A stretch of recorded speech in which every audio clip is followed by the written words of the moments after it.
Satoru Gojo is the strongest sorcerer alive. Untouchable, unbeatable, basically a god among men. So why does he feel so utterly alone? I'm Raven, and today we're breaking down the psychology of Jujutsu Kaisen's most tragic character, because being the strongest doesn't mean you're okay. We're talking about isolation, the burden of power, attachment trauma, and why Gojo's relationship with Geto destroyed him.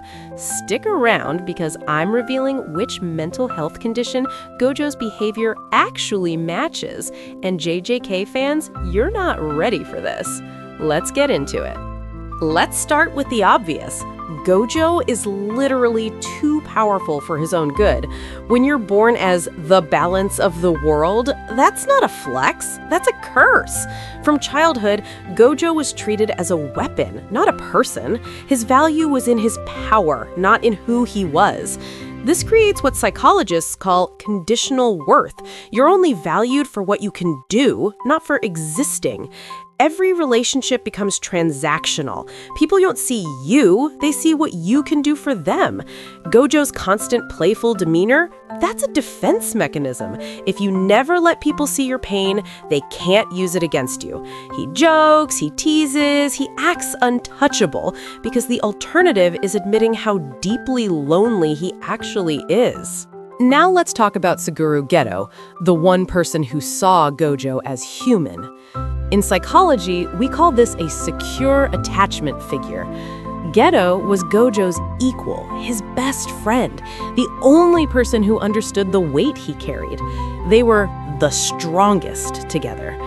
But here's where it gets tragic. When Geto defected, Gojo didn't just lose his best friend, he lost the only person who made him feel less alone. This is attachment trauma. Gojo's entire emotional support system was one person.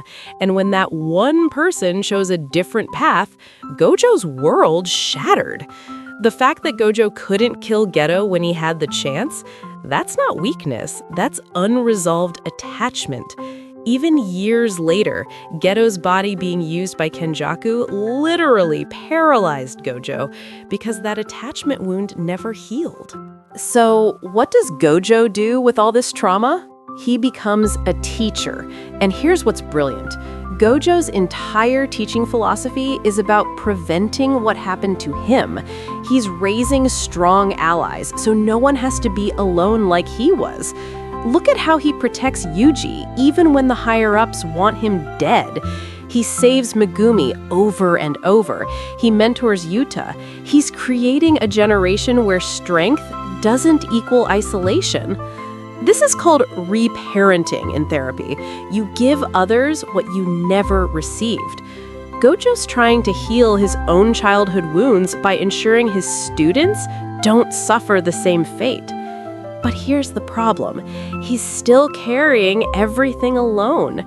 He doesn't let his students carry his burdens because he doesn't want to use them the way he was used. Let's talk about Gojo's technique. Infinity. Literally nothing can touch him. It's the perfect metaphor for emotional avoidance. On the surface level, infinity protects him from physical harm. But psychologically, it represents his inability to let people truly get close. He's untouchable, unreachable, forever separated from normal human connection. The only people who've ever bypassed his infinity are the people who hurt him most. Toji, who nearly killed him, and Sukuna, who finally did. Intimacy equals vulnerability equals pain. So Gojo keeps everyone at a distance, even the people he cares about. His students respect him, but do they really know him? Does anyone? Compare Gojo to the other characters. Yuji has friends, a support system, people who fight alongside him. Megumi has his sister and people he wants to protect. Even Sukuna, the literal king of curses, has followers and vessels. But Gojo? Gojo stands alone. Always. His power isolated him so completely that even in a room full of allies, he's alone. And the saddest part? He accepted it. He internalized that this is just how it has to be. When Nanami tells Gojo that jujutsu sorcery is shit work, Gojo doesn't disagree. He just keeps doing it because someone has to. That's called learned helplessness, the belief that your suffering is inevitable and unchangeable. Then we get the prison realm arc. Gojo gets sealed, trapped in complete isolation for what feels like eternity to him, but is moments in the real world. For someone who's already emotionally isolated, this is his worst nightmare made literal. He's alone with his thoughts, his regrets, his memories of Geto. No distractions, no jokes, no deflection.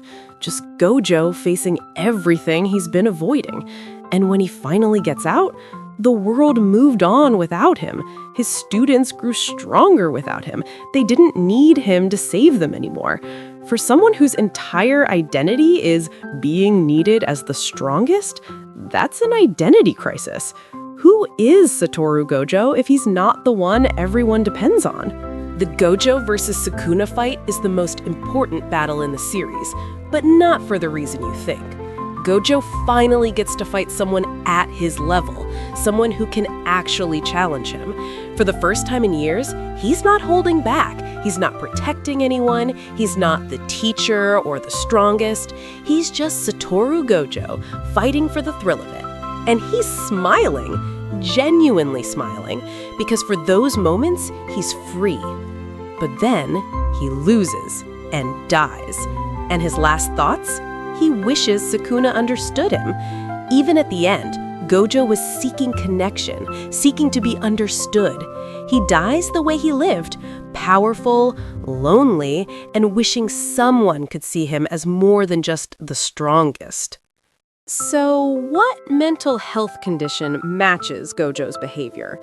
Based on his patterns, I'd say he shows signs of high-functioning depression with attachment trauma. He's successful, powerful, functional, but internally, he's suffering. The constant jokes and playfulness mask deep sadness and loneliness. He forms few close attachments because everyone either fears him, uses him, or can't understand him.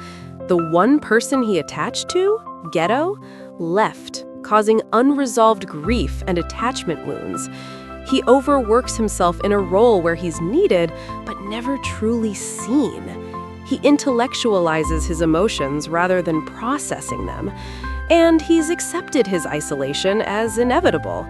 That's textbook high-functioning depression. You're fine on the outside while slowly drowning on the inside. Here's why Gojo's story matters. It shows that strength doesn't equal happiness. Power doesn't equal fulfillment. Success doesn't mean you're okay. Gojo had everything: looks, power, status, respect, and he was still deeply, profoundly lonely. How many of us are doing the same thing? Presenting a strong front while suffering in silence? Acting like we're fine because we're functional? Gojo's tragedy is that he never learned to ask for help, to share his burden, to be vulnerable. He died believing he had to carry everything alone. Don't be like Gojo. Being strong doesn't mean suffering alone. Even the strongest person needs someone who sees them as human. All right, JJK fans, drop a comment. Which character should I analyze next? Geto's descent into darkness? Megami's self-sacrifice issues? Sukuna's complete lack of empathy? Vote below.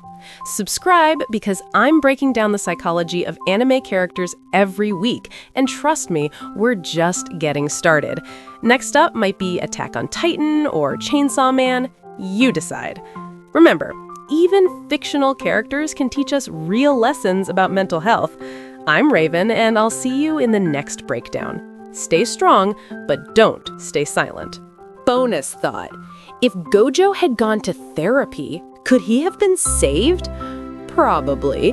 Therapists would have told him, Satoru, you're not responsible for balancing the entire world. You're allowed to be human. You're allowed to need people.